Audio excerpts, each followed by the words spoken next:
বেশ কিছুদিন ধরেই উত্তাল বাংলাদেশ নারী ফুটবল।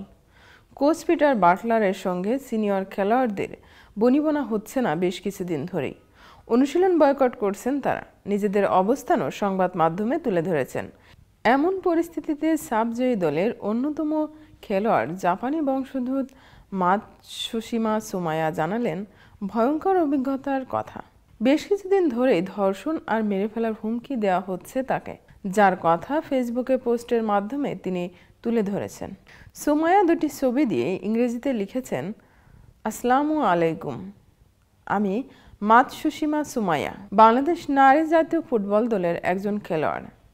ইংরেজি মিডিয়ামের ছাত্রী হিসেবে ইন্টার স্কুলে খেলা থেকে শুরু করে মালদ্বীপের লিগ জয় এবং 2024 সালে বাংলাদেশের হয়ে নারী সাব চ্যাম্পিয়নশিপে জয়ের অভিজ্ঞতা আমার জন্য ছিল অম্ল মধুর। কেন ফুটবলকে বেছে নিয়েছেন সেটার কথা উল্লেখ করে সুমায়া লিখেছেন, যখন এই পথ বেছে নিয়েছি আমার স্বপ্ন ছিল তরুণ শিক্ষার্থীদের অনুপ্রাণিত করা, যাদের বাবা মা চান তারা শুধু পড়াশোনাতেই মনোযোগী থাকুক। আমি দেখাতে চেয়েছি আবেগ এবং সংকল্প যে কোনো প্রতিবন্ধকতা ভেঙে দিতে পারে।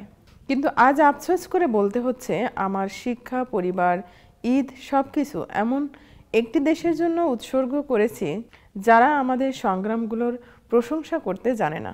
তারপরেই ধর্ষণ আর হত্যার হুমকির কথা লিখেছেন তিনি। তার ভাষায়, ফুটবল খেলার জন্য বাবা মায়ের সঙ্গে লড়াই করেছি এই বিশ্বাসে যে হয়তো একদিন দেশ আমার পাশে দাঁড়াবে, কিন্তু বাস্তবতা পুরোপুরি ভিন্ন। কেউ আসলে ক্রীড়াবিদের মানসিক স্বাস্থ্য নিয়ে চিন্তা করে না। যে পরিস্থিতির মধ্য দিয়ে যাচ্ছি সে সম্পর্কে নিজের এবং সতীর্থদের নিয়ে ইংরেজিতে একটি চিঠি লেখার ন্যূনতম দক্ষতা আমার আছে। গত কয়েকদিন ধরে আমি অগণিত মৃত্যু এবং ধর্ষণের হুমকি পেয়েছি।